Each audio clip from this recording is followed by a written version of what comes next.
Hey, what's going on? It's Bill Burr, and it's time for the Thursday afternoon, just before Friday, Monday morning podcast, and I'm just checking it on you. Wow!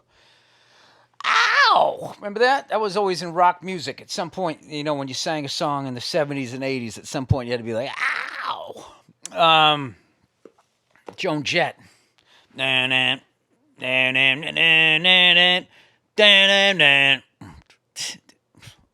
Ow, burn out.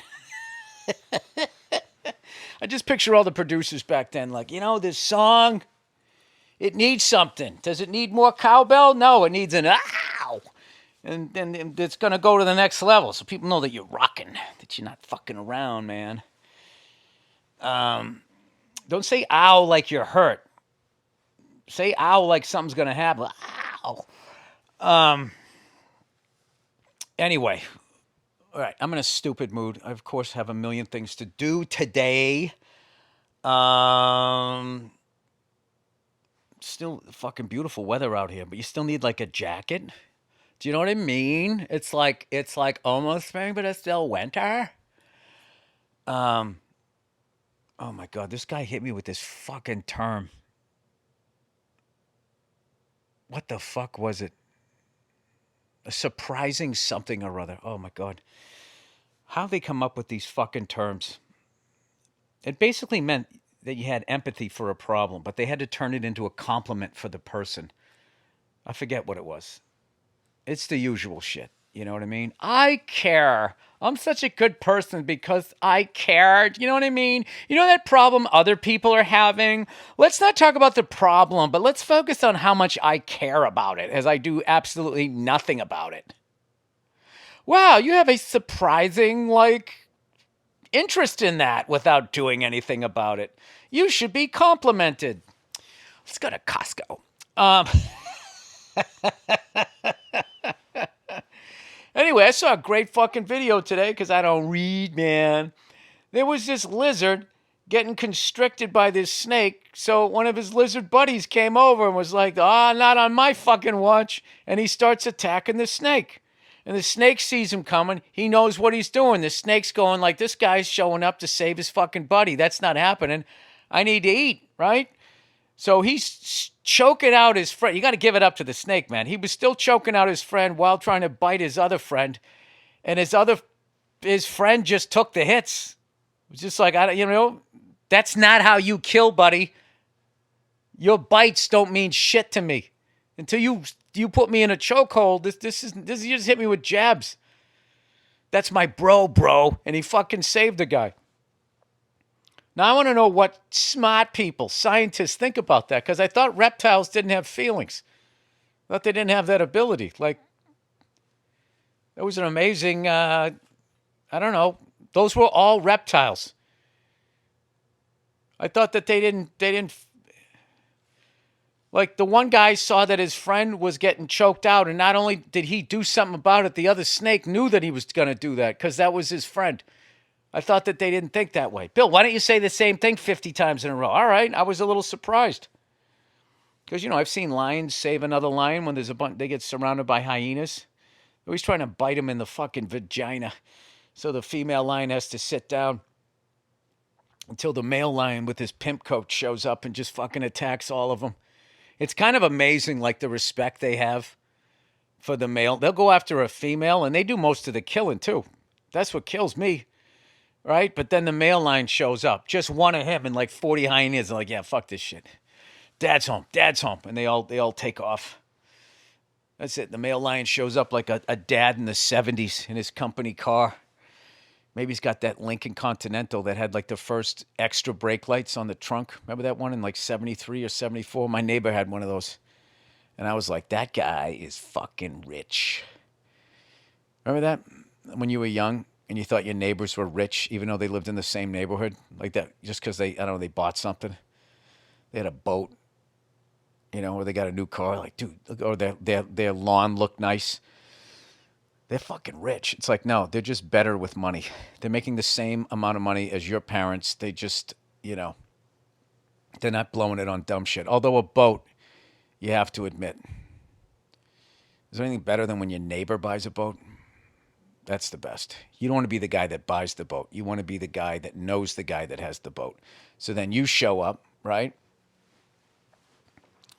And you're like, dude, whatever you need, I'll bring the booze and I'll bring the food. As long as you buy the boat, get your captain's license, pay all the fees, put it in the water, take it out of the water, get the barnacles scraped off it. You do all of that. All right? I'll just show up with some Millers and we're going to have a good old fucking time. You know who the best person ever to be friends with was? Fucking Elvis Presley. According to his relatives. I remember Priscilla Presley was saying that, he wanted to ride horses. So he bought himself a horse. He bought everyone in his entourage a horse. And then everyone had to have a pickup truck to put their saddle in so they could drive over. For some reason, Elvis wasn't into commuting. And yeah, he did all of that. Which just showed how generous and lonely he was and how many hanger-ons he had. Because wouldn't you be like Elvis? Dude, the amount of fucking runoff pussy I'm getting just by standing next to you, you don't have to buy me a horse. I don't need a pickup truck for the saddle. I'll walk over, dude. I'll borrow a horse. Come on. What are we doing here? What's going on, man? I went to bed early tonight, I went out like every single night and I was getting ready because I had to do an hour, like Joan Jett. What's funny? When my daughter was little, she wouldn't say Joan Jett. The way she said her name, she said Joan Jett rocks. Because she asked me one time when I was playing I Love Rock and Roll for her on the way to school. She was asking me who it was. She said, who is this? And I said, Joan Jett. And she was like, Joan Jett? I go, yeah, Joan Jett rocks. And then, like, for the rest of the time during that school year, when she was like, 4 or 5 years old, she'd be like, Dad, can I listen to Joan Jett rocks? Adorable. Make sure you take in all those moments.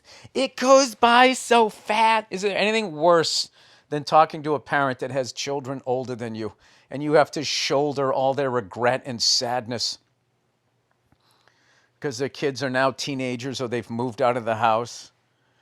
I know everybody says this, but I'm going to say it. If you know everybody says it, then shut up. Make sure you take it all. You know what it is about when your kids get older? You forget how fucking exhausted you were when they were cute. And every fucking hour you had to change a diaper or they would sleep for 20 minutes before they started screaming bloody murder. And you're walking around like a zombie. You're exhausted. And then you got these older parents going, make sure you take in every second. Like that's what they did. They didn't. You took in as much as you could and you slowly lost your mind from the lack of sleep.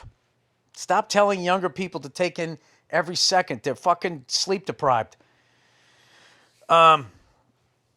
Anyway, I just got a good slice of fucking pizza.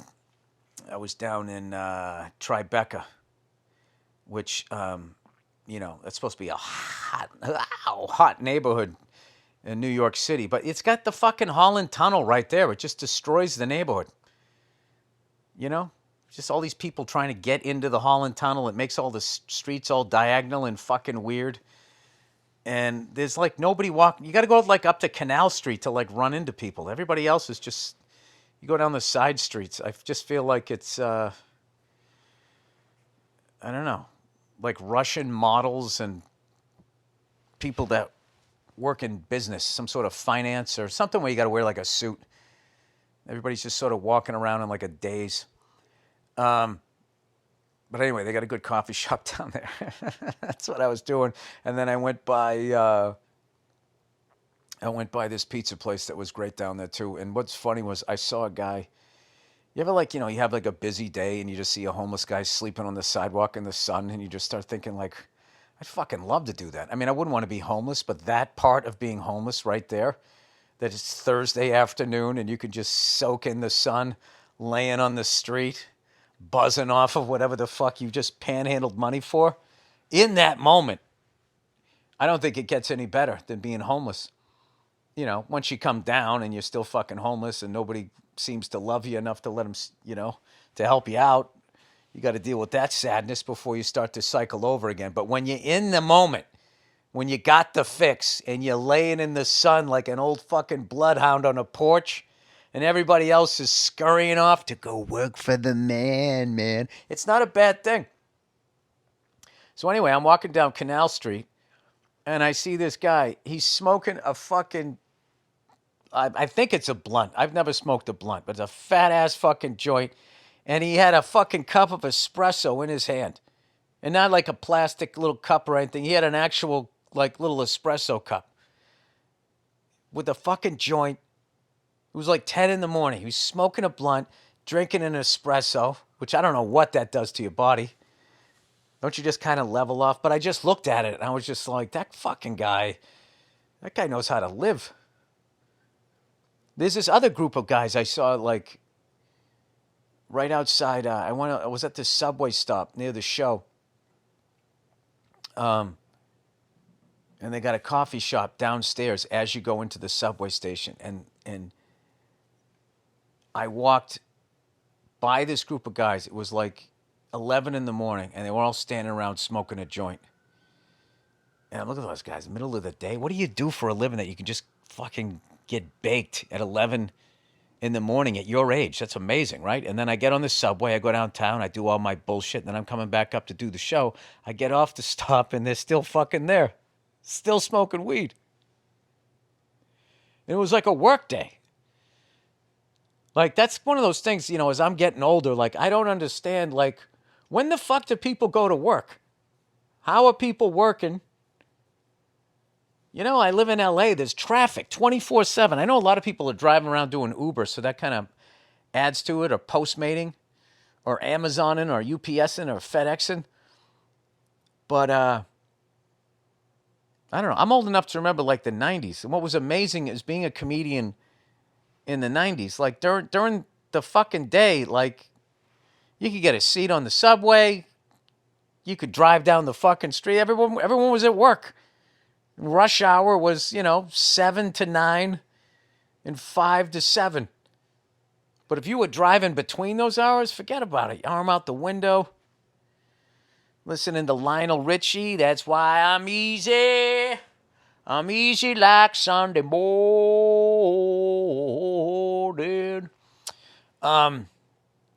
He looks like a lion, doesn't he? I always felt that guy looked like a lion.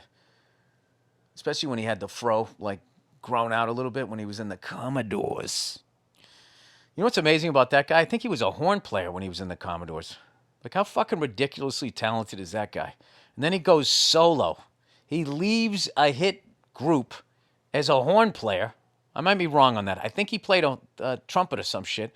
He leaves, sits down behind a piano, and then just, I think I'll bang out like fucking 50, 75 hits. What, as you do. Hello, I just got to let you know. Oh, what a feeling, boo-da-boo. Dancing on the Ceiling, I don't know about that. Those lyrics were a little, I don't know. He must have been on Molly, just extra happy. All right. Fuck that I ended up talking about Lionel Richie. I can play that intro on piano. And I start to play it, and everybody's like, oh, wow, he can play piano. I'm like, that's all I know. Goo-ga-dee-doo-doo, ga-dee-doo, boo, ga-dee-doo, boo, boo, boo-doo, boo. And then I'm done. Bravo! Ow! That's how I should end it.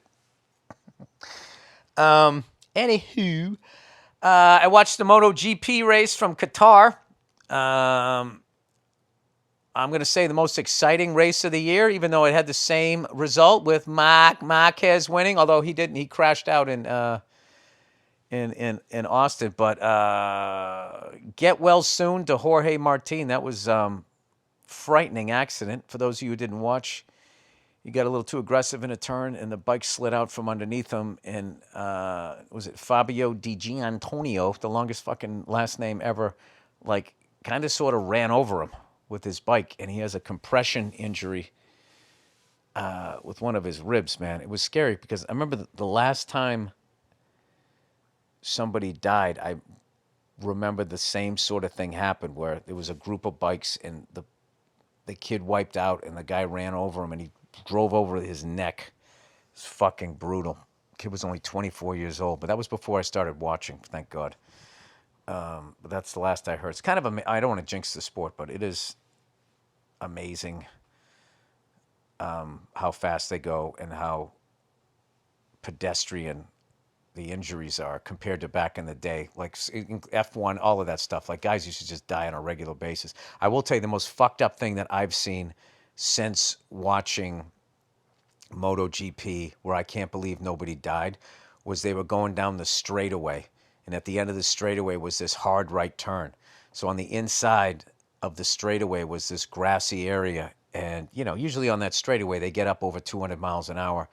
And, you know, people go side by side, but very rarely on a straightaway is there an accident. So the leaders had already gone down the straightaway and had started to make that right turn. And in the middle of the field, these two guys had collided and they went over on the grass. And this motorcycle, both the motorcycles started cartwheeling down the track towards where those people were like making the right turn. And this fucking, what was left of this motorcycle and in the engine went flying right through the riders, like in between, like threaded the needle between somebody else and Valentino Rossi. And if that had hit either one of them, they would have instantly been dead. And I just think it was one of those freak things. Thank God nobody died. I'm sure they did something to try to, like, I don't know what, make sure like something like that couldn't happen again. But I would say this is the scariest thing I've seen. He immediately got up, so it wasn't scary. But anytime you see somebody get run over by another bike, you're like, oh my God. Obviously. But anyway, it was an amazing race. Plenty of like lead changes and all that. It took me like 3 days to watch it because I've been having to punch up the script during the day and doing the play also. And anyways, it just looks like, I don't know, it's just the Marc Marquez show. But there was this, who the fuck was leading the race? I can't even remember for a while. But Marquez has this new thing in his game where he used to be so competitive, he always had to be in first place so he could chew up his tires when he was younger. But now he did this with Alex. Like he lets you pass and he just stays in second place for like 10, 12 laps and while he pushes you and you chew up your tires and he's going easy on the bike. And with full confidence in his abilities that he can pass you whenever he wants to. And that's what he does with like 5, 6 laps to go, 4 laps to go. He just does it and then he wins the race. And I actually think this might be the best riding that I've ever seen him do. But granted, I'm also a stand-up comedian. All right? Hey, I'm going to do like the influencers. Hey guys, what do I know? I've seen that dude on Instagram that makes fun of the food people and the way that they talk, where they're like, oh my God, you guys, I went to a coffee spot and it's this hidden gem that has now gone viral. I went in there and I got the Mocha Coca Latte, which was to die for. The line is 45 minutes long, but it is totally worth the wait. Why do they all talk? Is that like AI or something? I noticed that when I was, looking up the Jorge Martin crash, trying to see who was it that ran over him.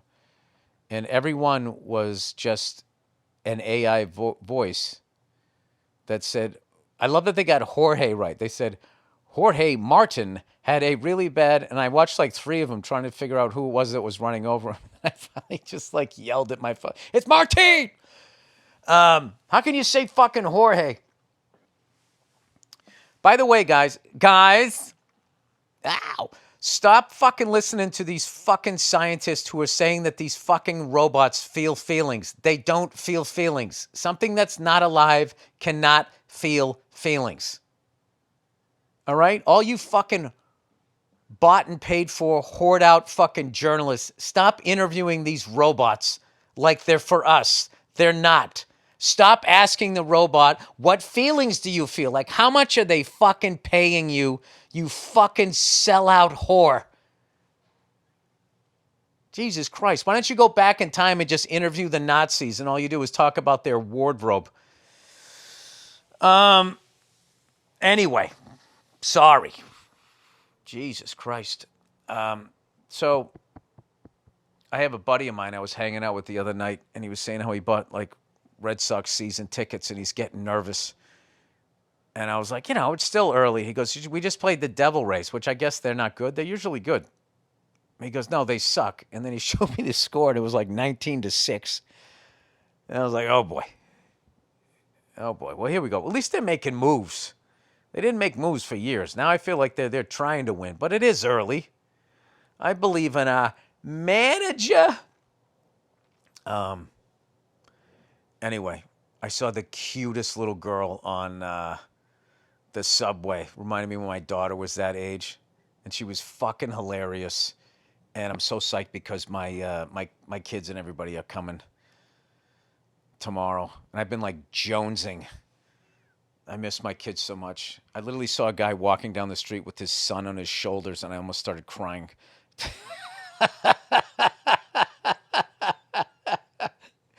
Oh my God, old Billy Softshell. What happened to me? What happened to me? Oh, by the way, my daughter totally figured out the Tooth Fairy. I knew it was a matter of time. She had already figured out the Easter Bunny. Like, she came in, no, she didn't come in. No, we were at a mall. We were at the mall, man. And we were going down the escalator. She goes, Mom, Dad, I want you to be honest with me. Okay? She's like, is the Easter Bunny real? So Nia looks at me like, oh, shit. She goes, no, I want to know. Just tell me. I want to know. And, like, Nia's making this face like, I don't know. And then she looked at me, and I just shrugged my shoulders. And then she goes, no, it isn't. It's Mom and Dad. She goes, I knew it. I knew it. And she was like, I swear to God, she goes, thank you for being honest with me. My kids are like scary smart, right? Definitely did not get it from my side of the family. So my wife called me the other day. She goes, yeah, she just figured out the Tooth Fairy. And I go, well, if you figure out the East Bunny, I figure Tooth Fairy is what you should be figuring out the first. That's the weakest and the worst. This little thing goes away with these big teeth. Why does it care about it? How can that little thing carry all this change around? None of it makes sense.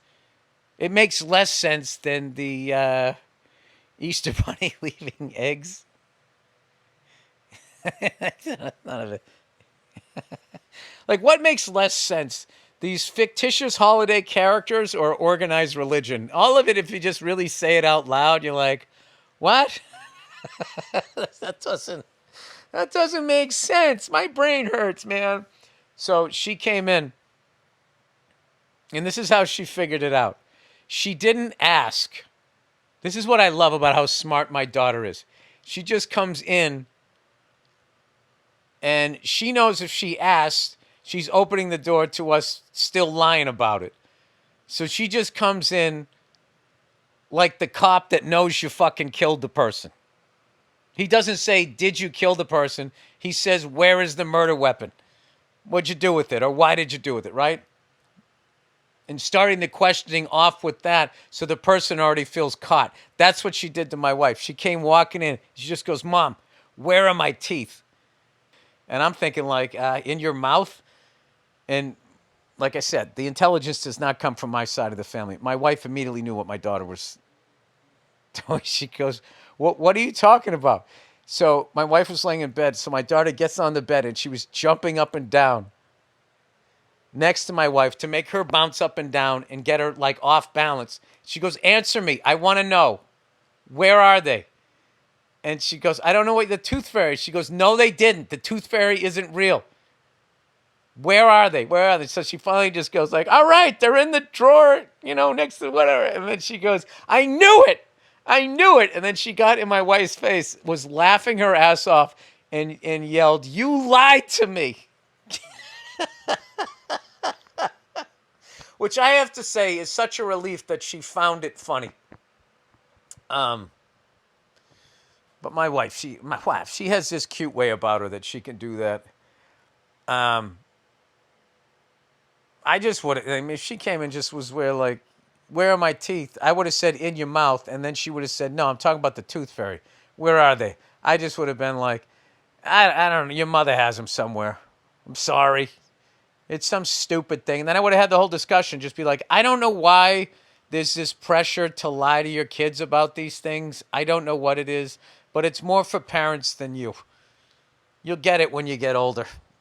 So anyway, so that happens. So here's the deal. Easter Bunny's done. And, now the Tooth Fairy. I said to my wife, I'm like, there's no way we're making it to Christmas. She's on to us. Okay, we got to if we were like bookies right now, that's when you put the flame to the flash plate paper and you run out the fucking back door. All right, let me do the reads here, man. All right, live read 417. Brunt. Not to be confused with crunt. Brunt. Choosing work boots used to mean sacrifice comfort or durability. Sacrificing comfort or durability. Jesus, Bill. Yeah, if they were comfortable, they were going to disintegrate, and if they were durable, hey, Bill, we didn't have a problem with either one of those words. Yeah, you did. All right? Don't fucking turn around after you tripped over those words 15 times and then try to explain it to us like we were in the wrong. All right, you're right. All right, Brunt. Choosing work boots used to mean sacrificing comfort or durability. If they felt good, they didn't last, and if they lasted, they wrecked your feet. Oh, they were going to explain it. Brunt. You fucking brunt. Workwear finally ended that trade-off designing boots that withstand the toughest job site while feeling as comfortable as your sneakers. Founder Eric Girard grew up blue collar and started Brunt. After his friends in the trades encouraged him to start a workwear brand that was really built for them. You're telling me those meatheads eating a bacon, egg, and cheese looked at you next to the roach crows going, you know what you should do, dude? That's why all Brunt products are named after the guys he grew up with. All right, maybe there's some truth to this. Whether you need waterproof, safety toe, or soft toe, pull on or lace up, they've got you covered. For a limited time, our listeners get $10 off at Brunt with code Burr at checkout. Just head to bruntworkwear.com and use code Burr, B-U-R-R, and you're all set. And after that, after you buy, do us a favor. When they ask you where you heard about Brunt, tell them it was from this show. Brunt isn't just about work boots. They offer a full range of high-performance gear built for tough jobs. From heavy-duty work pants to weather-resistant jackets, Brunt designs durable, reliable workwear to keep you productive in any condition. Brunt didn't just make a durable work boot. They reinvented comfort for the hardest workers out there. For a limited time, our listeners get $10 off at Brunt by using code BURR at checkout. Just head to bruntworkwear.com and use code Burr, B-U-R-R, and you're all set. After you purchase, they will ask you where you heard from them. Please support our show and tell them our show sent you. All right, and there you go. All righty, people. Well, that is the Thursday afternoon, just before Friday, Monday morning podcast. I hope you enjoyed it. Please enjoy the interlude music chosen by the wonderfully talented Andrew Themelis. And then afterward, we were going to have a bonus episode of the Thursday afternoon, just before Friday, Monday morning podcast. Have a great weekend, you brunts, cunts.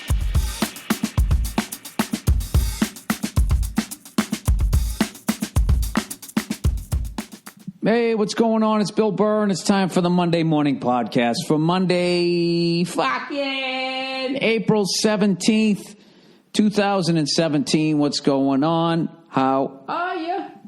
Happy Patriots Day, everybody. I I believe that what's my voice right now? I believe that Massachusetts is kind of the only place that takes Patriots Day off. Kind of, sort of.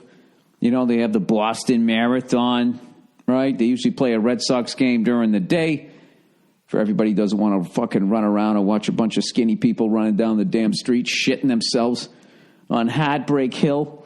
Every year somebody shits themselves in that race. You know that? Anytime there's a marathon, there's people that push themselves so hard that they literally shit themselves. As they're fucking running up the hill. You know those runners, they wear those little fucking nylon shorts and stuff, so there's nowhere for it to go. And these maniacs, they just keep running with shit going down the back of their legs like one of those fucking horses that drags the newlyweds around the park. You know, but even them, you know, they put the tail up, they fucking shoot it out. Oh, he's going in early with the shit jokes, everybody. Is this what it's going to be? Is it literally going to be a shit show? Yeah, so whatever. Happy Patriots Day to everybody. I don't even know what Patriots Day is. You know, I don't think it's about the football team because it's not football season. It's just that when we raise the banner. Patriots Day. Let's look it up, shall we, people? Patriots Day, hashtag what the fuck is it? Why does it automatically go to fucking Wikipedia, even though I would have gone here? All right, then there's Patriot Day, a film starring Mark Wahlberg. That's not what I was looking for. Fucking cocksuckers. I just don't understand. I had the worst day with my fucking phone. Like yesterday, I tried to update it. You know, and then it comes back on, and then you need all your fucking passwords. And no matter how much I type them in the way they're supposed to be, it doesn't recognize it. Then it shuts down my phone. Then it's going, hola, bonjour, guten tag, in like 50 different fucking languages. And I haven't meditated in a month. I'm not going to lie to you. But if I hadn't meditated so much in the beginning part of the year, I would have broke my phone in half. I turned it sideways, and I fucking started to do it. I started to fucking break it, and I stopped. I did throw it at the couch, into the cushions, and I also did throw my laptop they were all into the cushions. Not overly, you know, it's funny, when I lifted up the laptop, I felt the pain of my rotator cuff, so I could only throw it so hard. It was really pathetic. It was a very pathetic display of anger. So, you know, I don't know. My phone's still fucking with me. You know, I'm trying to go into the goddamn Apple store here, and they won't let me do it. I don't understand these. You know, Apple, everybody fucking loves this company. You know, can somebody please fucking explain to me why they're so hostile when it comes to any sort of customer support? Is there a fucking reason there's not a phone number? I can't talk to anybody. They're like, fuck you, here's our product. If it doesn't work, go fuck yourself. We're not responsible for anything. You don't know what we look like. You don't know where we are. Don't even talk to me about those fucking Apple stores with the people walking around with the Genius T-shirts. Give me a fucking break. Oh, that sound says somebody just came into my house. I hear it all the time, so, I mean, it doesn't mean shit to me. Anyways, what if that was like an anger meter? You know, as I was getting up higher, it would ring, and it would let me know to come back down again. You know, like an idiot light on some car that your engine's overheating. Anyways, fuck those Apple stores, too. All right? Those are it's all bullshit. You're talking to low-level people in the company. Nobody who's fucking designing these goddamn things that end up being fucked up is working at that store. You give them that stupid fucking shirt that says Genius. It should say Peon. And then what do they got to deal with? Fucking balding hotheads like me who come walking in going like, dude, where the fuck did all my music go? What, did you put it on the cloud? I don't want you to have my stuff. Fine, I should have never stopped getting CDs. All I know is everything's fucked up, okay? So now I'm signing into shit on my laptop. My phone's talking to me going, hey, somebody's signing in on another device, and there's no place for me to say, yeah, I know, it's me. And then the laptop's doing the same thing. They're like, it's like David Lee Roth and Eddie Van Halen. It's like, you guys, you were great together. We had the band, and now you're fucking breaking up and you're talking shit about each other. And don't even talk to me about those fucking numbers I'm supposed to punch in, because I did that too. I went into my settings. I fucking hit the stupid whatever, clicked on my name, went into passwords, typed the fucking number that they just sent me into the thing, and they said they didn't recognize it, and then they freeze up my phone. Freeze up my phone like I'm working in the Pentagon or something. Like I'm some fucking general. I'm just some jerk off who wants to listen to some fucking hair metal from the 80s. While I get on a treadmill.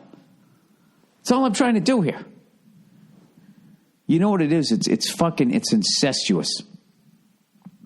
You know how really rich people want to keep the money in their family, so they just sort of breed with the same 5 families. I've taught you this before. So it's why, you look at the Kennedys. It's like they're good looking from the forehead down to like the mouth area, and then they smile and it's whoa. Starts looking like they should be playing a fucking banjo. So it's the same thing with technology. Technology used to be a radio was a radio. Over there's my stereo. That over there is the dishwasher. Right? /maid. Sorry. I was just thinking about the time I was talking about. And then you had your Walkmans, right? Then the Walkman also had a fucking radio, and a phone was a phone. And now they've all just been gangbanging, right? This big fucking Caligula fucking fisting technological, I don't know what. They're all the same goddamn thing now. Everything is just on those fucking things, and I don't know. It's ridiculous. So what I ended up doing, after I started to, like, it was weird. Like, I had these strength signals sent from all the way to, like, my wrists. I didn't let it get to my hands. I felt the anger go, like, it's like the Hulk, right? My arms turned green all the way down to my wrist, and I stopped myself from breaking it in half. But I have to oh, God, that would have been such a great feeling. To just snap. There has to be YouTube videos of people snapping their fucking phones in half. What I did was I just said, fuck that phone, fuck the laptop. And I had a drum lesson. And I got in my truck and I just fucking drove over. And yeah, I can admit, you know what? It was kind of fucking nice not having a phone. I wasn't looking at text messages while driving. I wasn't doing any of that type of shit. Trying to fucking scroll to the next goddamn song. None of that shit. I just was, I don't know, driving a car like I used to, talking to myself. And then I came back, calmed down.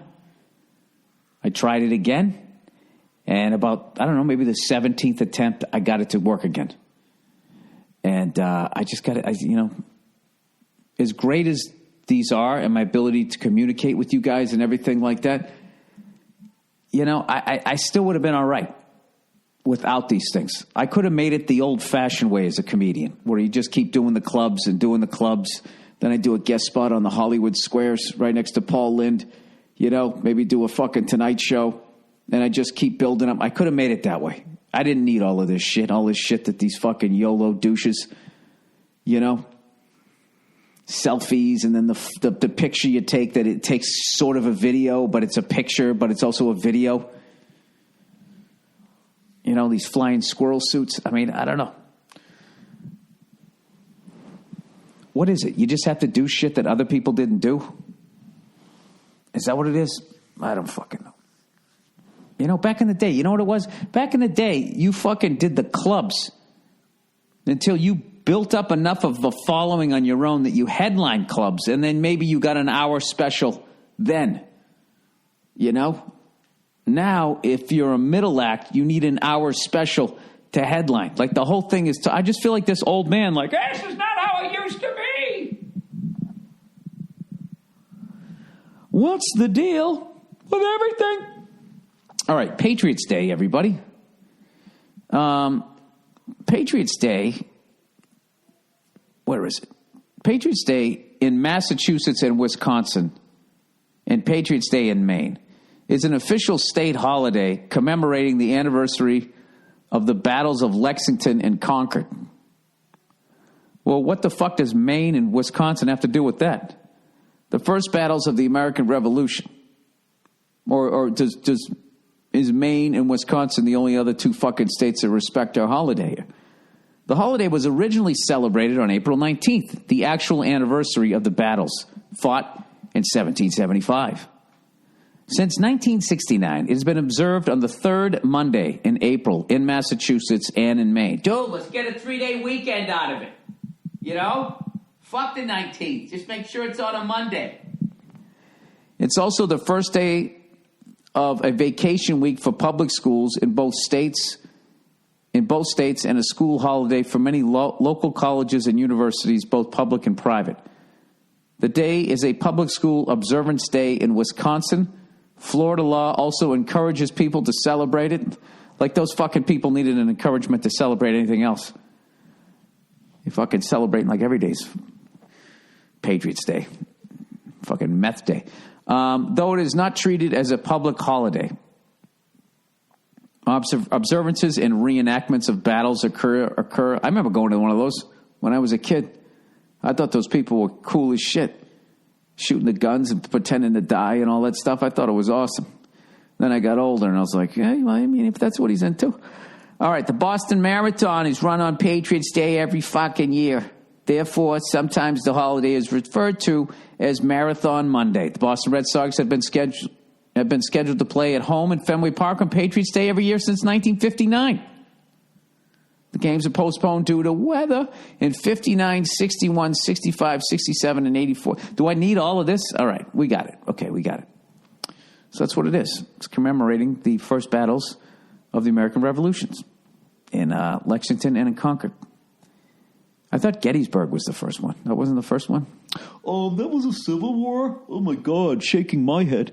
Shut up, you fucking Wikipedia reading cunt. Nobody gives a fuck about your war knowledge. Did you fight in it? Well, then shut up. All right? You know, it's funny, before I came in here, right? I was watching the Celtics lose. It's a fresh loss. I'm taping this Sunday night. Celtics lost to a giant Jamie Foxx and the Chicago Bulls. Dude, that Butler guy looks like Jamie Foxx circa like somewhere in the 90s in living color. And, fucking brutal game. Brutal game. But it was also, with Isaiah losing his sister and stuff, it was kind of like the drama of the game was definitely just looked at. It's just a fucking game. Look what this guy's going through.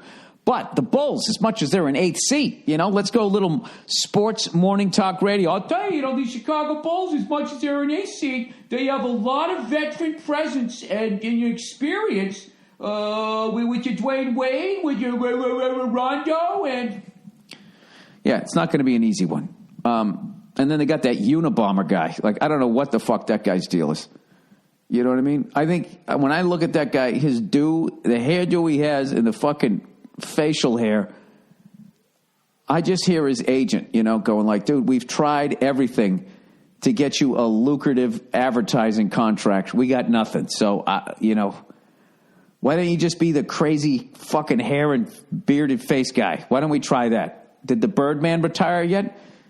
I used to get claustrophobic looking at that guy's fucking tattoos. They just kept going higher and higher, like literally were choking him. Very colorful, very Marvel comic. So we lost. Whatever. Fucking one game. What are you going to do? I mean, we live and die, but we got one guy. We got fucking Isaiah Thomas. That's our guy. Okay? He's the fucking guy. We live and die by the threes. We don't get fucking offensive boards. And I'll tell you can get away with that in the regular season, but come playoff time, you might get exposed. That's what I'm worried about. And the Bruins blew it.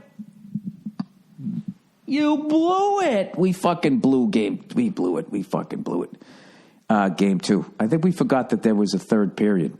We were all impressed with ourselves. We scored 3 goals in the second period or something like that. Or 2, something. We were up 3-8. We up 3-1.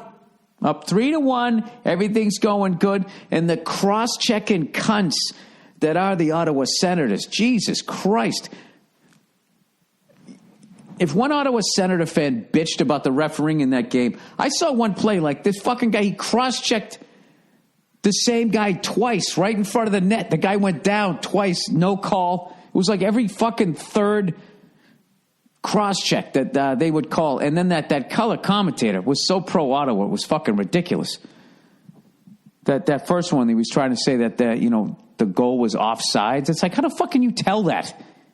He definitely seems like he moves his leg, but there's no way you can see from that shitty angle from 9. I love the NHL too. It's like they're gonna implement fucking replay, but then for whatever reason they're gonna have a camera on top of the goddamn arena. At least that's the feed we got. It's like, how the fuck can you tell if the guy's onside or not? I don't know. Might have been a good call, might have been a bad call. I had no idea, but the color commentator was convinced. Well, I think they should have called that one back. Oh, fuck you. Just go skate down the goddamn river and go get your fucking whatever the fuck you guys eat up there. So, anyways, we'll see how that one goes. I'm hoping. I'm basically hoping the same thing for the Bruins and the Celtics. I know we're not winning the championship in either fucking league. I'm just hoping we can go as far as we can. All right, get some good playoff experience and build on that. That's what the fuck I'm looking for. That's it. That's all. Nothing crazy. You know, I didn't even look to see if I know the Predators. They won that first game 1-0. A pitcher's duel. See what the fuck happened with them in game 2. I know the fucking Rangers and the fucking Canadians were playing. What do we got here? What's going on? What's going on in the world of the NHL? Fucking Penguins. They're the team to beat, man. Fuck the Capitals. Till the Capitals do something. The Canadians won again. God, I hate those fucking bastards. They're not going to win shit, though. Blues take a 3-0 series over the Wild. What else do we got here? What's going on with the fuck? Come on, man. Can you just give me the fucking scores here? Oh, Pittsburgh wins in overtime. All right. Well, where's the rest of the scores? What happened yesterday? Chicago win? Should it be this difficult? Should you just go on the website and it's just all right there for mouth-breathing morons like me? Is this asking too much? Oh, I went the wrong way. Nashville won 5-0? Oh, my God. Anaheim's up 2-0. Nashville's up 2-0. Toronto beat Washington in overtime. Oh, no wonder I didn't hear from fucking Josh. Adam Myers. We lost in overtime. All right, let's fuck this page. I don't want to go back and relive this shit. So, yeah, that's what I did today. That's what I've been doing this weekend. Hanging out with my daughter, and I'm just watching playoffs. I watched that fucking F1 race in Bahrain, wherever the hell that one was at. I actually taped it this time. Had a great time watching that. The Ferraris win again. What's his face won it? I didn't write down his name. One of those V guys won it. You know, Hamilton got fucking penalized 5 seconds for driving too slow, slowing up Ricciardo, and then people were going like, "Hey, I don't think he should have been. I don't think he should have been penalized for fucking." Basically, what was happening was Mercedes was pitting both their cars at the same fucking time. You know. So the other guy's in there. The guy who's not Nico Rosberg, he's in there. That Bottas guy, right? He's fucking sitting there. It's like when the jet pulls into the airport, and you're all excited. You're 20 minutes fucking early, but then the guy gets on. It's Captain speaking. So you can see we arrived about 11 minutes early. Unfortunately, our gate is still occupied, so... Well, it doesn't make a difference if we get here early or not. We're still going to pull up to the jetway at the same time. So just sit back, relax, there's more information. I'm going to let you know, enjoy the tarmac. Right? Same fucking thing, okay? So these fucking guy, sorry, that went on way too long. I was just trying to remember the names of the airport shit, right? So the other guy's already sitting there, all right? That Boutros Bali guy's already fucking sitting there. So he's pulling into the pits. He knows he can't go there. So he starts slowing the fuck down, causing the other fucking guy, Ricardo, his spot's open. It's like, dude, get the fuck out of the way, At least that's the way the officials saw it. But I actually agree with the officials because Lewis Hamilton is I haven't watched too much, but I think he's like that level competitive. Well, he will pull like little cunty moves like that, and I think that's why he got penalized. Because it's like when Marchand got busted with the fucking the stick to the balls. You know what I mean? You're gonna get suspended because we know the other shit you've done. So I think Lewis Hamilton gets the same fucking treatment. Anyways, congratulations to Sebastian Vettel and the Ferrari teams. This has been great. 3 races, Ferrari wins one, Mercedes wins the other. Now Ferrari wins the third one. I like it. It's going to be a nice back and forth. Sebastian Vettel leads fucking Lewis Hamilton by 7 championship points, 68-61. I'm telling you guys, get into it. It's like 57 laps. It's a great fucking time.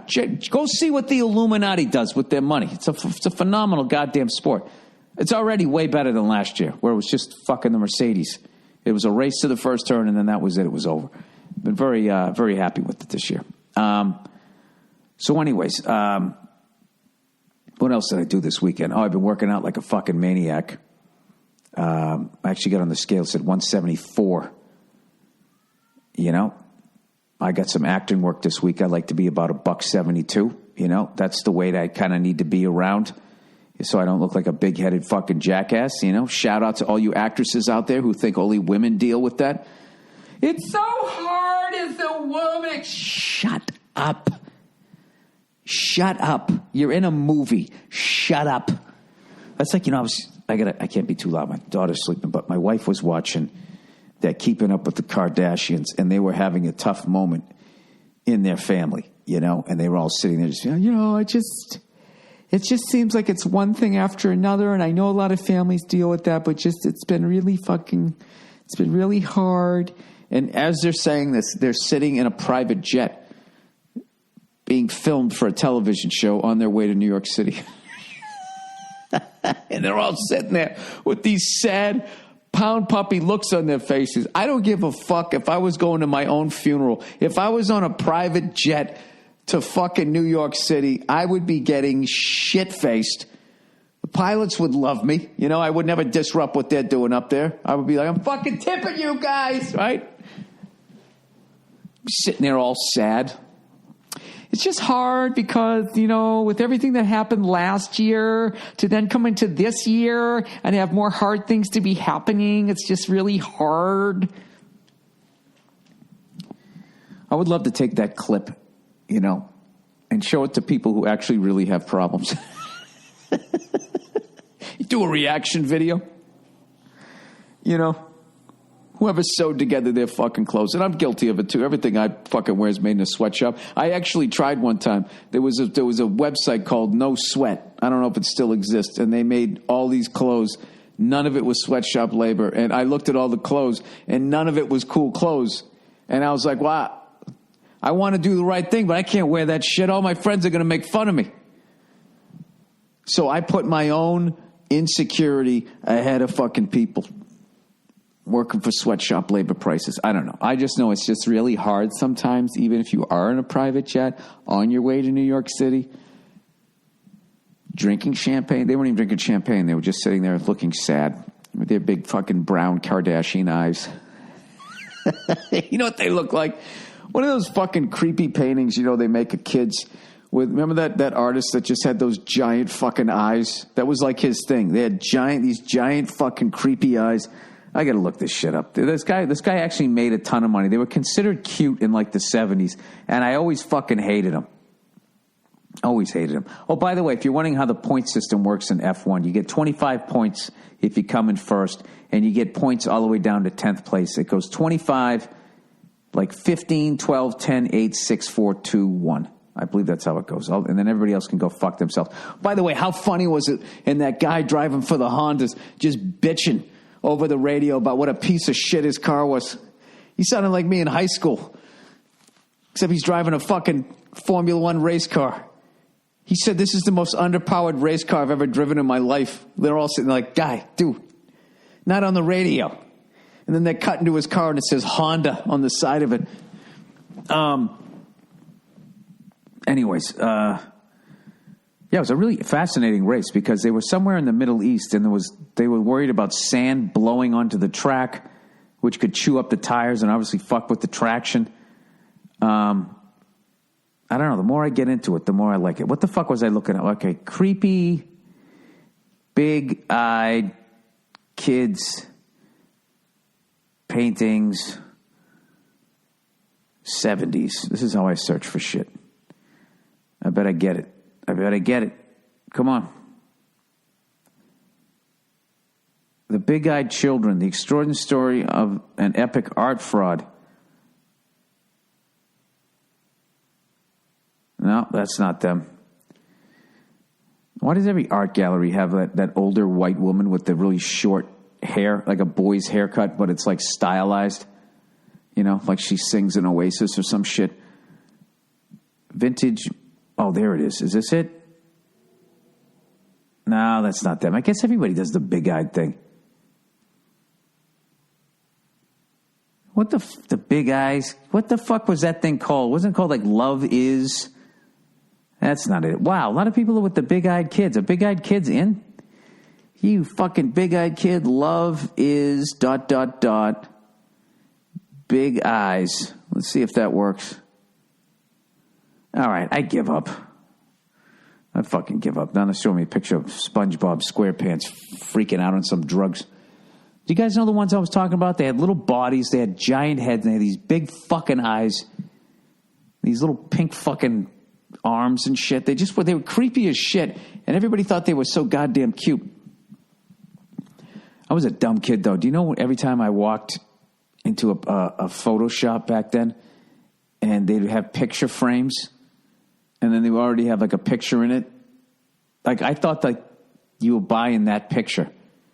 And my mother one time was looking at picture frames. I was like, why would you want that one? I mean, whose kids are those? And she just laughed. She just laughed at me. She goes, no, you take it out and then you put your picture in there. I was like, oh. Now that I have a kid, I can't imagine. Like, that's got to be a terrifying moment. Like, oh my God, is my kid going to be homeless? How fucking, you come home, you look at you, like that dumbness was not in me. You come home, you look at your spouse. That's you. You did that. That's your strand of fucking DNA. Messing up my 50%. Thank you very much. All right, let me read a little bit of advertising here for the week. That's going to drive me nuts. Those big-eyed fucking kids.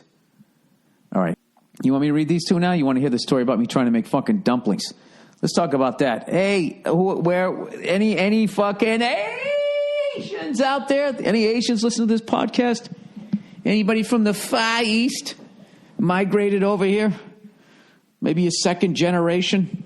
Or maybe your family's like old school and they kept the tradition going so you know how to make fucking dumplings. I love dumplings.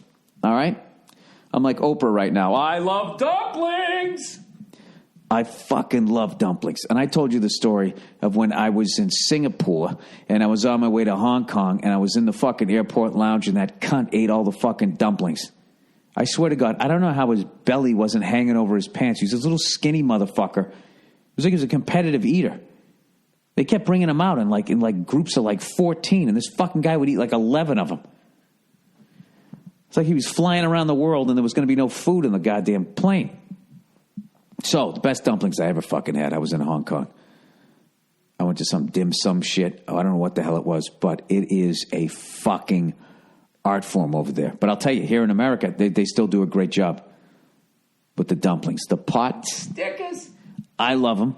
All right? I told you guys a while ago, I wanted to get outside my palate, and I never cooked with any of the Asian shit, even though I love it. Right? So I decided that I'm going to try to make these fucking dumplings, right? So, of course, I don't have any of the ingredients I need other than the flour, hot water, sugar, salt. What the fuck else did I have? And, of course, I had some of that soy sauce. I had that, but everything else I didn't have. I didn't have anything else. So I go to the white grocery store, right? I go to their little Asian section. That's right next to the Mexican section. That's a little bit bigger. And then everything else is just for Northern Europeans. I mean, that's a white grocery store. That's what it's like. Okay? So I say to the guy, you got any of this fucking chili sauce? Do you have any of the dark soy sauce? And, I actually asked an Asian dude that worked at the fish counter, and he was like, nah, man, they don't have that shit here. And I was like, do you know where I can get it? And he was like, no. I mean, I don't know where you live. And I was like, all right, sorry. So I ended up going to... whatever. Was it Koreatown, Thai Town? I don't know what the fuck it was. I went into this grocery store and I come walking, whole new fucking world. All these fucking noodles, all of this shit I'm looking at going, that's the stuff when I order. There it is, right there, right? So I'm looking for I needed like corn flour and they didn't have any. So when I went to the Thai grocery store, I was looking for it and there was this Asian lady there with their mother, and she sees me, the fucking white dude, old round eye here, looking at the shit, trying to figure stuff out. She starts laughing. She goes, what are you trying to make? And then I laughed. I said, I'm going to try to make dumplings. She goes, all right, what do you need? And I said, I'm trying to find corn flour. She goes, oh, it's just, since she talks to her mother, they're fucking, this is the real deal shit, bilingual shit going down, and they're trying to help me find the corn flour. They couldn't, so they found this other shit, and that was close to it, and we were like, I don't know if you can use that. So I was like, fuck it, maybe I got to go to Chinatown. I have no fucking idea. So I thank them, and they say good luck, and I leave. Then I'm standing up at the register, and it was hilarious. That same woman came up to me, and this is what she says to me. This is like a minute later. She goes, excuse me. She goes, were you the guy I was just talking to? And immediately I'm like, oh, my God, we all look alike to him. So I laugh, and I go, yeah. And she goes, I just Googled it. You can use this as a substitute. She took the time out to Google it. I was like, you know what? You're awesome. She said, no worries. I said, all right, see you later. So now I got a new grocery store to go to. So I come home. So I go to the meat store. I get my fucking pork and all that shit. I get my ginger, right? All the shit that I'm going to put in there. So I go to make this. Making the filling was fucking easy. My bok choy, fucking cutting up the green onions, all of that. It's smelling right. It's looking right. Everything's going good. Then I go to do the fucking dough. And God damn it, that was a motherfucker. Not mixing it up. Mixing it up was easy. But like just trying to make them into a round circle was, that was not easy. Forget about folding them up. And so whatever, I put a little oil in the pan. It took me forever. It took me like 2 hours to do this whole thing. And I was talking to somebody else who married into an Asian family. It was just like, oh, man. He goes, when they do it, they fucking, how quickly, they can fucking get the dumpling together and fold it up and make it look right. It's like a fucking, it's like magic, and I'm sitting there all clumsy trying to get the thing together. And it took me like 2 hours to get the whole thing together. And for whatever reason, this fucking recipe, I had like, how many did I have? I had like 40 of them. I almost quit like 15 times just going like, how many times could I have ordered dumplings from the people that invented them that know what the fuck they're doing? But I plowed ahead, right? So I get the oil in the pan and I just follow the thing. When they get nice and golden brown, then you pour your water in. You put the lid on them, and you steam them. When the water's gone, they're done. And I got to tell you, they were ugly. On a scale of 1 to 10, they were a strong 6. Did not look good. Too many different sizes. Even though the ladies on the video showed me how to do it, I still fucked that up. And then I'm the worst. I have to stop fucking doing this because I always go to Nia like, was it good? How does it taste? Is it good? And the second she knows I want approval, she turns into fucking Simon Cowell. She was just like, oh, they're, It's like, and I even say, I go, listen, I know these aren't great for a first attempt. That's pretty good, right? I like, insecure fucking guy that I am. I need just give me a little fucking feedback. Comedian. That's why I like stand-up. Huh? Did you guys like it? Ha, ha, ha. We liked it. Dead silence. All right, I get it. All right, how about this one? Now do you like me? Do you like me again? That's how I live my life. I live moment to fucking moment. Not in a Zen way. Just in a completely insecure way, right? So she's not giving it up, and I go, so what's up? She goes, there's something. I don't know. The dough is just not. She's clearly just opening them up and just eating the middle out of them. I go, too like sticky. She goes, no, that's not the word. And immediately I'm just like, oh God, I just want to fucking just Gummy? Is that the word? Yeah, sticky, gummy. You want a thesaurus? However you say that fucking word.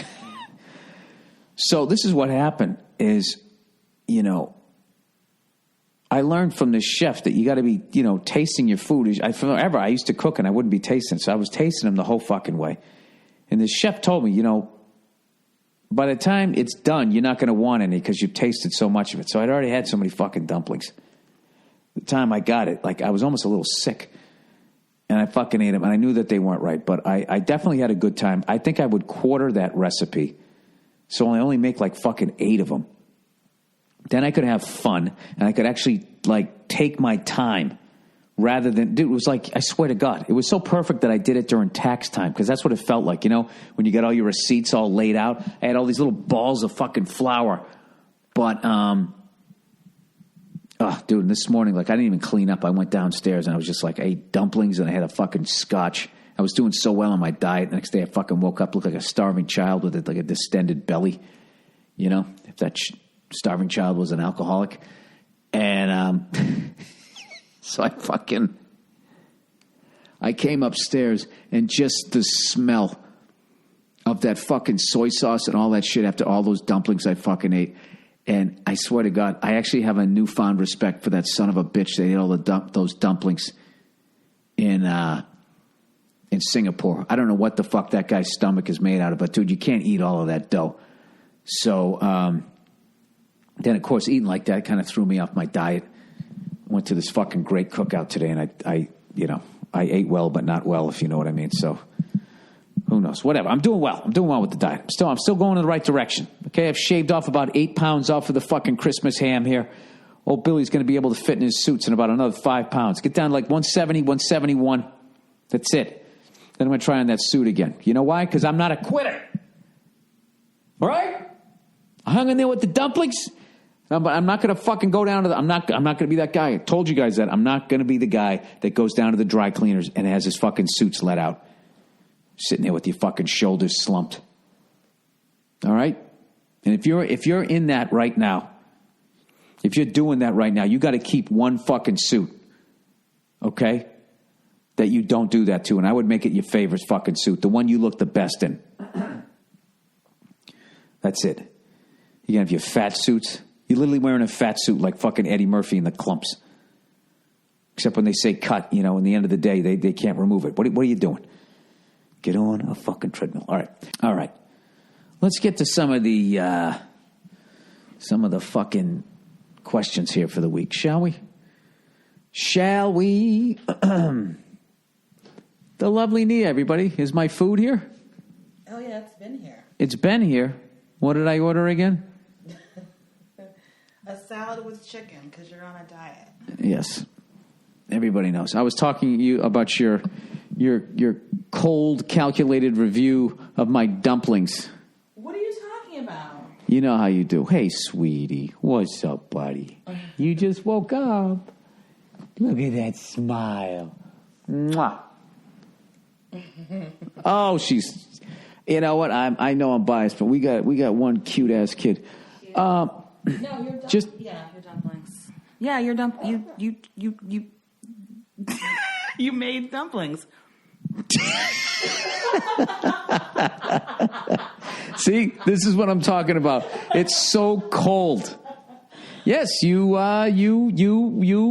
made dumplings. You tried. I mean, you made it. I don't mean you tried. You did make it. No, you can't. This is you can't give it up ever. Look how hard this is for you. Give it up. I feel like I'm very honest with you, is what it is, because I respect you. So, ooh, you're gonna turn this around. That was a nice little flippy-do that you did there. Because I respect you, I'm gonna be honest with you. If I didn't respect you, I would just be like, oh yeah, everything you do is amazing. Well, wait, that didn't come out right either. What I'm trying to say is, I think that you put forth a great effort. I'm just going to let you keep talking your way down this fucking well. I'm done. Yeah. Okay. Well, you know what I realized? I respect you too. What does that mean? It means I'm going to start being as honest as you are. That's what I'm going to do. What is it exactly that you're upset with me about? Because you can't just be like, they're all right. They're not great. That would be perfect. But you have to be like, there's something with the dough. And I was just like, is it sticky? You're like, that's not the word. Just let me just put two behind my ear and I'll move on to the next fucking meal. Then you had to finally just be like, gummy? Is that the word? That's what. And then you said, what gummy means you can like blow bubbles with it. And I just couldn't even say anything because if I said anything, I would start laughing. Because obviously I don't mean that you can blow bubbles with it. I know. You're a tough one. You're a tough one. It's tough to get a compliment out of you. Dumplings are not, I don't feel like dumplings are oh so easy to make. You know what I mean? It was your first try. They looked amazing. The filling was good.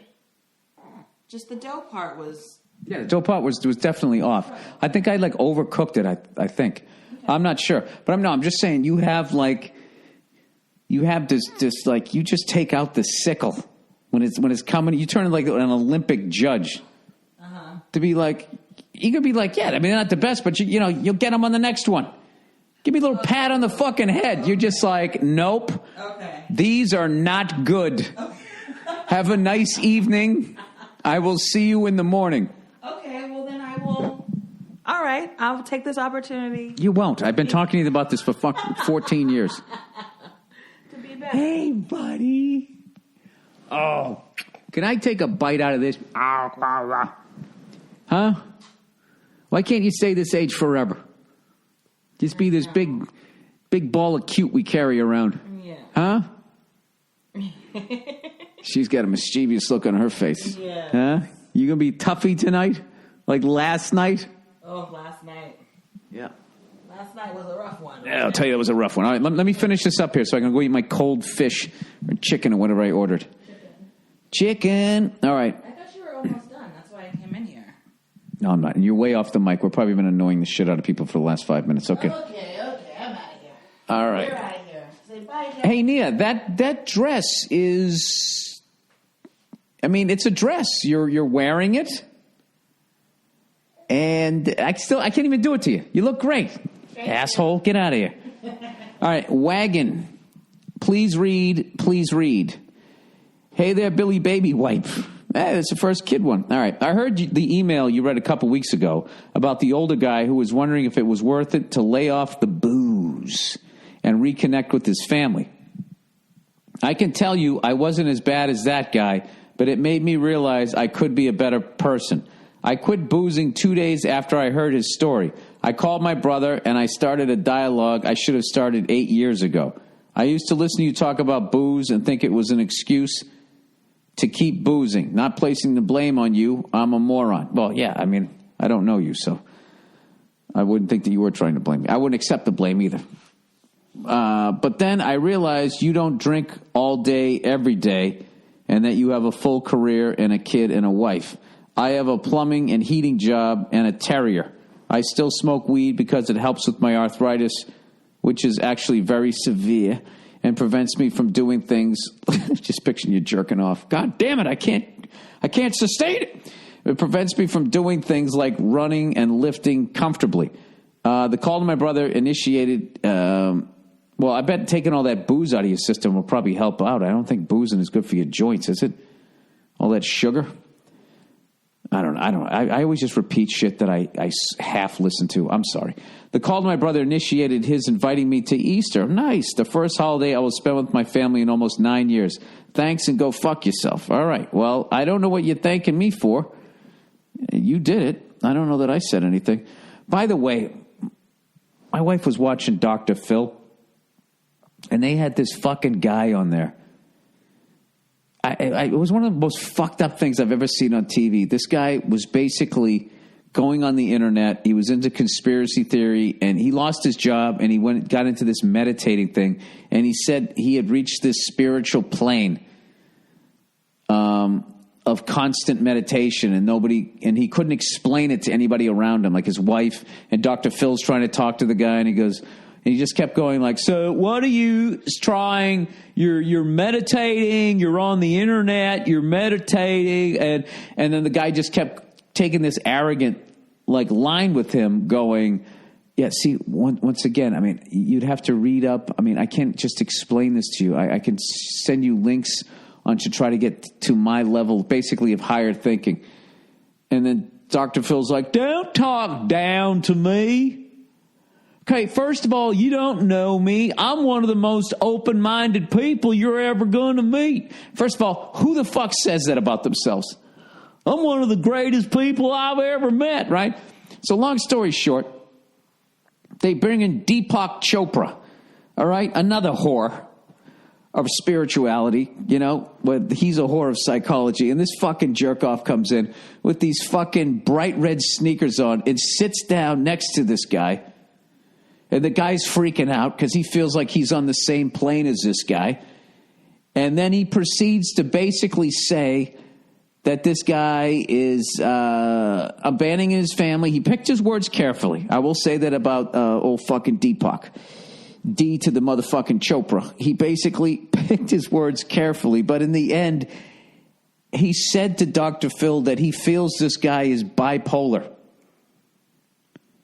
This fucking poor bastard found out that he was bipolar on national television. And that guy fucking sits there and acts like he's helping people. Basically, you're bipolar. You're not reaching a higher spiritual plane as much as you are experiencing a manic episode. Just doing that Judge Judy shit where he's talking all tough to the... Two minutes into it, I was like, this guy needs some serious psychological help, and I don't know shit. Fucking Deepak coming out, making this face. I'm trying to think who the fuck he looks like. I don't know what he looks like. Liberace.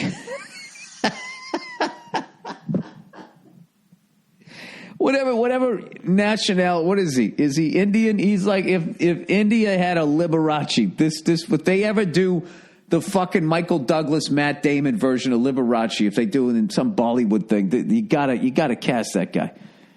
And I love that he was just available too. Does he live out in Hollywood? All right.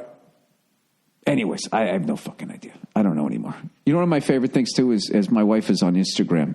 And Instagram's a pain in the ass because if you're not on it, you can't look at the photos and shit. And I just can't join another social media site. But one of my favorite fucking things are those people who take up pictures of themselves and their amazing bodies after they work out. And rather than just in saying, don't I look fucking amazing, they actually act like they're trying to motivate you. Like hashtag reach your goals.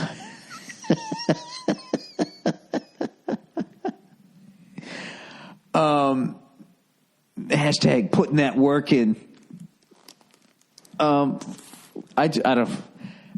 think I've just become an old man now, and I don't understand younger people. I just don't understand the level of douche chills that you would take a picture of yourself while you're working out. Under the guise that you're trying to motivate people. This isn't about me, guys. This is in my 8-pack. This is about you. I try to inspire people with my beauty. That's why I don't believe in Christ. When I just see moments like that, it's just like, what is God waiting for? When are you going to send this dude back? Like, how bad does it have to get? In a way, I almost blame God at this point. It's like you're enabling us. How long are you going to keep letting us have the intelligence to invent these devices to further disappear up our own assholes? As I sit on a podcast talking to myself for a fucking hour. Oh, Jesus. I swear to God, every time I think I'm making a point, I just realize what a fucking hypocrite I am. All right, little girl statue in Syria. Okay, this sounds like clickbait. When you see little girl finds a statue in Syria, what she does next will shock you. And, you click on it and there's one photo and 87 ads. Fuck all of those sites. All right, Bill. For days, people flooded Facebook in praise of the little girl statue they placed in front of the Wall Street Bull. Everybody, mostly women and social justice warriors, went on about resisting and how powerful the statue was. I choose to fight. It turns out the little girl statue was put up by a media/marketing company that has zero interest in doing anything but creating a buzz for themselves. That's not all. The bull itself was a piece of art erected by an independent artist. It was panned by Wall Street and they wanted it removed. The people kept it there. Everyone is a sucker. Whatever that means. KONY 2012. I cited a source below, unless the rest of the twats on Facebook. I think you skipped some words here. Sorry for the stomach growling. Also, that White Hat documentary that went everywhere about the group of volunteers that came to the aid of Syrian chemical weapons victims was part of a huge agenda to make America mad at the Syrian regime. International reporters are questioning the source of those weapons. Some think it wasn't even the Syrian government. We're all fucked. Love you. Love Nia. Congrats on the little lady. Yeah, I believe all that type of shit. I believe that type of shit. I don't know about any of that type of stuff, but I definitely believe that they show images to make us fucking upset about stuff, you know. Seems very easy to defeat terrorism to me. All you do is just embrace the electric cars. Just make everything electric. We stop buying oil from those guys. They don't have any money. They go bankrupt. And next thing you know, they can't afford anything but rocks. We're not over there. They gradually forget about us. They go back to arguing with one another. And we just slowly back away. Why don't we just do that? You know why? Because there's no money in that. That's what I think. But what do I know? All right. Terrified of a threesome. Can I click on this link up here? What is this link this person sent me? I don't know why. I know why, because I don't have it. I got to click on it when it's in the email. When it's in the email. Now, how do I find where the fucking email is? Live reads. Boom. I go to that. Click on inbox. Retrace all my steps. Go to the content. Scroll down. Click on the link. Wait for it to open. It is now trying to load. All right, I'll get back to that in a minute. In the meantime, terrified of a threesome.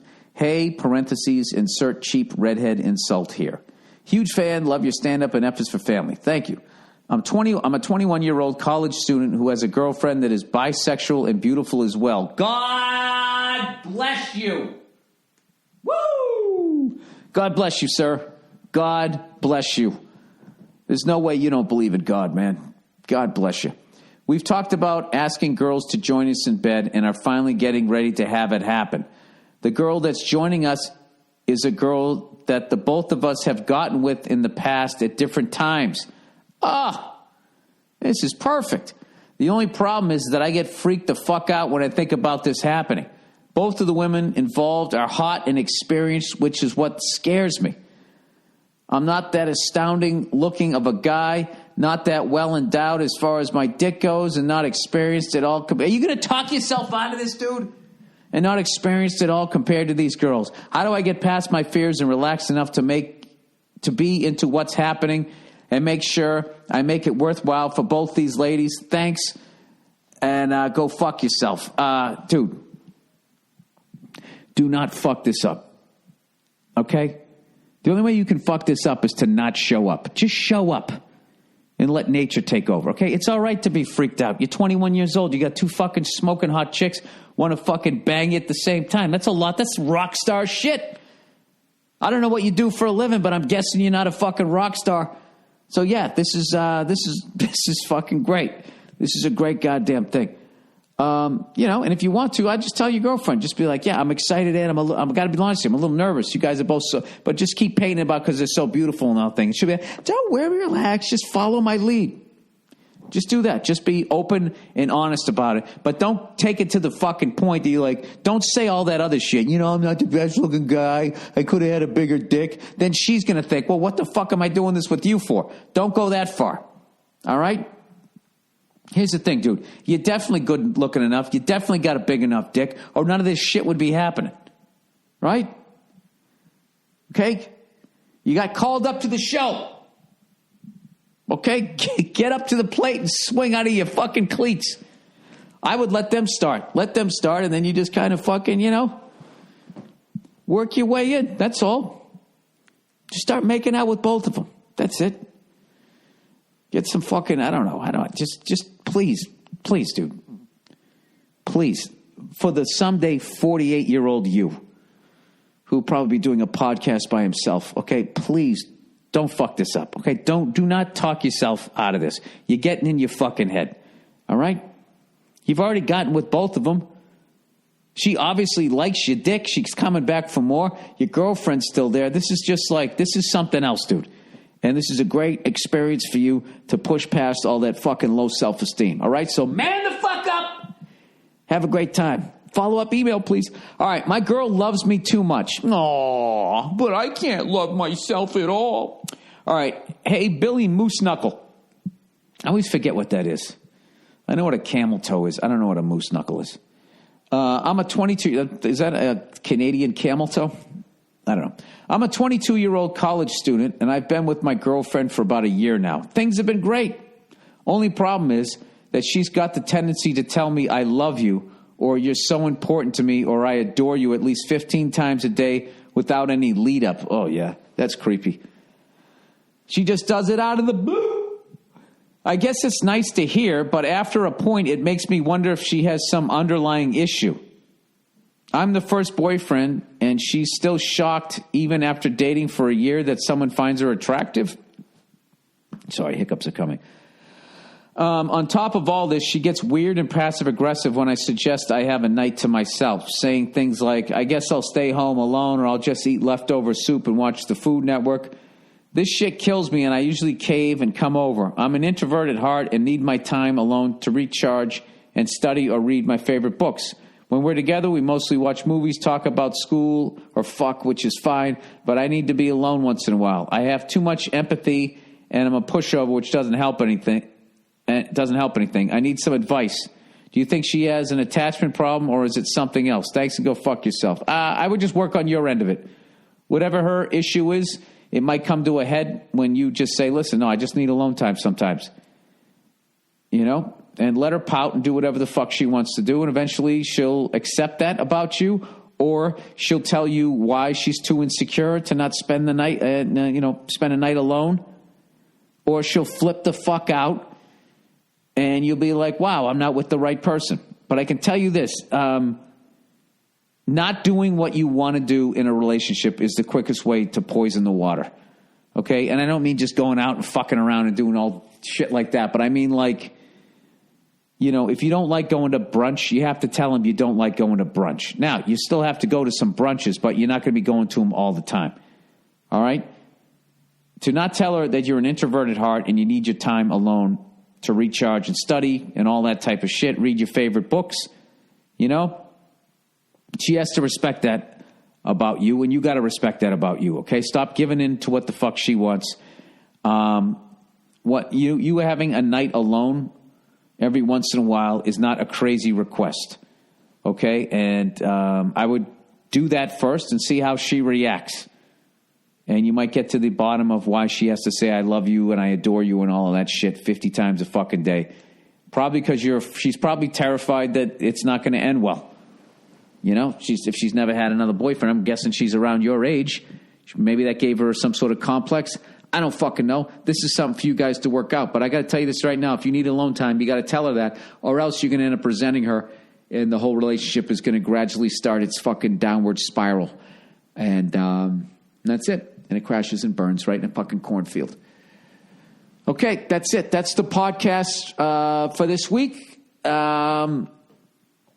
Is that everything that I wanted to talk about? I got Boise, Idaho coming up this weekend. Yes, next weekend. I'll be out there with Rose Bowl tailgate legend and Puck Off host, All Things Comedy Network podcaster, Joe Bartnick. We're going to have a great time when we're up there. That is all. Go fuck yourselves, and I'll check in on you on Thursday.